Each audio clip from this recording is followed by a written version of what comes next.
Día 37 de este nuestro itinerario de renovación sacerdotal. Vamos a considerar al sacerdote hombre enamorado de la Iglesia.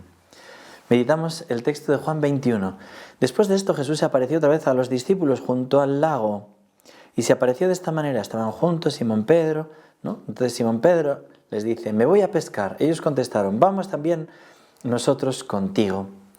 Creo que es hermoso considerar cómo el resucitado vuelve a generar como esta unidad de afecto entre ellos. Vamos también nosotros contigo. El Señor quiere que también nosotros vivamos en la comunión en la Iglesia. Salieron y se embarcaron. Están toda la noche y no cogieron nada. Jesús les pregunta: muchachos, ¿tenéis pescados? No, la frase más breve del Evangelio y enfadosa, ¿no? Él les dice: echad la red a la derecha de la barca y encontraréis. La echaron y no podían sacarla por la multitud de peces. Y aquel discípulo a quien Jesús amaba le dice a Pedro: es el Señor. Al oír que era el Señor, Simón Pedro, que estaba desnudo, se ató la túnica y se echó al agua. ¿Cuánto necesitamos de los contemplativos en la Iglesia? La fecundidad viene por Cristo. No podemos recibir peces, no podemos salvar almas, nosotros no podemos. Con Él sí. Pero necesitamos también de los contemplativos que saben darse cuenta y decir: es el Señor, ahí está el Señor escondido, es Él. Los demás discípulos se acercaron en la barca porque no distaban de la tierra más que unos 200 codos. Al saltar a tierra, ven unas brasas con un pescado puesto encima y pan, ¿no? Símbolo eucarístico. Jesús le dice: traed de los peces que acabáis de coger. Con la delicadeza del Señor arrastró hasta la orilla la red repleta de peces grandes, 153, y aunque eran tantos, no se rompió la red. Es el símbolo de la unidad en la Iglesia. Jesús les dice: vamos, almorzad. Ninguno de los discípulos se atrevía a preguntarle quién era, porque sabían bien que era el Señor, ¿no? Esa como frase que manifiesta que los dones espirituales también son en pobreza y como esta aparición la más importante de la historia y no sabían bien, ¿no? O sea, como si preguntarle porque sabían que era el Señor. Jesús se acerca, toma el pan y se lo da, y lo mismo el pescado. Jesús resucitado una vez más, como en Emaús, se muestra en contexto eucarístico y en contexto de Iglesia. Ahí es donde vamos a encontrar a Jesús vivo. Y quiero subrayar hoy este aspecto del amor esponsal a la Iglesia. El sacerdote tiene que ser un enamorado de la Iglesia.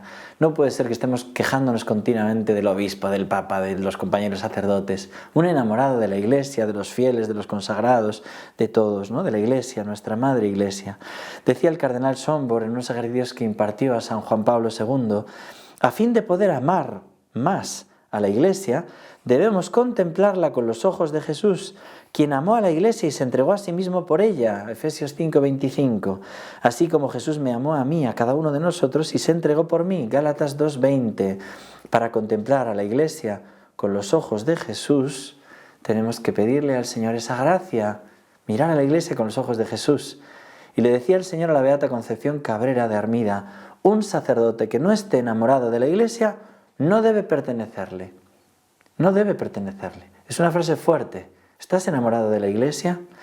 Mira, hija, le dice el Señor, al participarles yo a mis amados sacerdotes los desposorios con mi Iglesia santa, y habiendo tenido en cuenta que ellos eran otros yo por su transformación en mí, al darles mi Padre con el Espíritu Santo esa esposa pura e inmaculada, a la vez que fecunda en su virginidad y santa, solo les pido para merecerla el precio mismo que yo di por ella, el poner todo mi amor y toda mi voluntad en la voluntad siempre amorosa de mi Padre.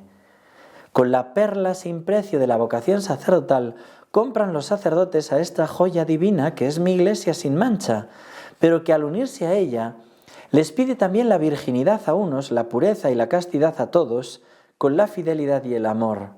Un sacerdote que no esté enamorado de la Iglesia no debe pertenecerle. Un sacerdote que posponga los santos intereses de la Iglesia amada por los del mundo no ha comprendido su vocación. Un sacerdote adúltero que arroje lodo sobre la vestidura sin mancha de la Iglesia es indigno de ella, y el cielo lo repudiará si no se convierte, se humilla y se arrepiente. ¡Ay, hija! Y es tan buena mi Iglesia que admite en su seno a todos, perdonando con mucha caridad, que es la mía, a los perjuros arrepentidos, a los adúlteros convertidos, a los infieles y desleales que vuelven a su redil, acogiéndolos otra vez en su regazo para blanquearlos con mi sangre cuya depositaria es. Pero llora sus extravíos, sus negras ofensas con lágrimas de sangre en mí, que lloro con ella y por ella. Lloro en ella por tantos sacerdotes prófugos, que si bien están a su servicio exteriormente, no lo están en la santa y pura intimidad con la esposa amada que le corresponde. Qué tremendo el Señor, llorando gotas de sangre. El sacerdote ha de tener siempre el deseo de que no se rompa la red, el deseo del Señor, que todos sean uno para que el mundo crea. Y dice el Señor a la Beata Concepción Cabrera: quiero unificar el sentir de los sacerdotes con sus pastores. Esa unificación es muy necesaria y no existe en muchos de los corazones de los sacerdotes con su pastor. De esto se derivan grandes males. ¿Y cómo remedian? Unificando los espíritus en un espíritu con mayúscula, en el Espíritu Santo, teniendo los sacerdotes con su pastor un solo querer y una sola alma. En este punto hay mucho que reformar, porque mientras los obispos no tengan la confianza y la voluntad de sus sacerdotes, habrá separación, no existirá fundamento sólido de caridad, y con esto me lastiman a mí y se causan muchos daños a las almas. Hasta ahí el Señor. Por eso me parece importante, en este punto de nuestro itinerario, recordar las reglas para sentir con la Iglesia que tiene San Ignacio de Loyola en los ejercicios espirituales, especialmente la primera y la 13ª, que sea nuestra actitud ante cualquier cosa que nuestros medios de comunicación dicen de la Iglesia, del Papa.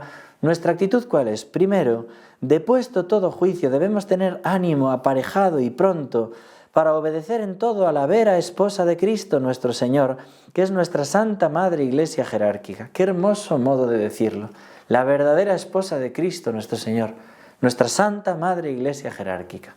Depuesto todo juicio, tener ánimo pronto para defender esto. 13ª regla, debemos siempre tener para en todo acertar que lo blanco que yo veo, creer que es negro, si la Iglesia jerárquica así lo determina, y creyendo que entre Cristo nuestro Señor, esposo, y la Iglesia esposa es el mismo Espíritu que nos gobierna y rige para la salud de nuestras almas, porque por el mismo Espíritu y Señor nuestro que dio los 10 mandamientos, es regida y gobernada nuestra Santa Madre Iglesia. Es el mismo Espíritu. Por tanto, estamos a la escucha con docilidad.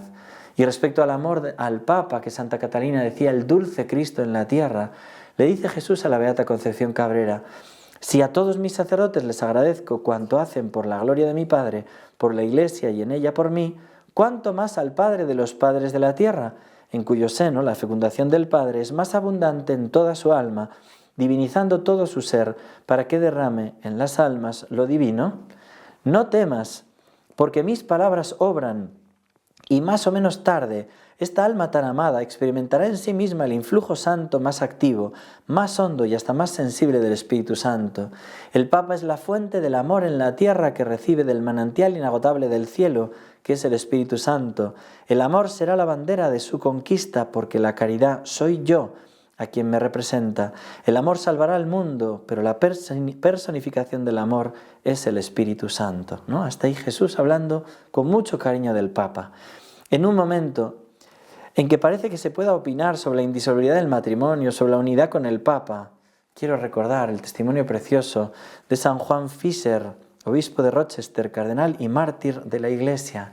Pude visitar aquellos lugares en Londres, el lugar donde eran martirizados, y con qué cariño iban, dice Santo Tomás Moro, que les veía a aquellos sacerdotes y a aquellos religiosos ir con más alegría que una novia iría al encuentro de su esposo.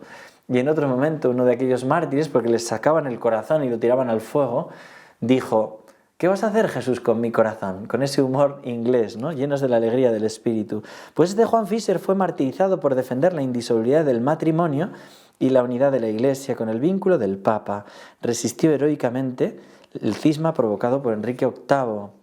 La fortaleza, dijo él, está traicionada por esos mismos que la deberían defender, viendo como todos aquellos obispos, por miedo, rompieron con Roma por falta de celo, por mundanidad, y fundaron aquella iglesia anglicana. Enrique VIII lo condenó a ser decapitado. Habiendo sido despertado a las 5 de la mañana para ser ejecutado, pidió permiso para descansar un poco más y durmió profundamente 2 horas más. Eso es tranquilidad. No, oye, que son las 5 y hasta las 7 no me vais a matar, dejadme dormir un rato. Me parece con una confianza muy grande en Dios, ¿no? Dijo al pueblo presente: vine aquí para morir por la fe de la Iglesia católica y de Cristo.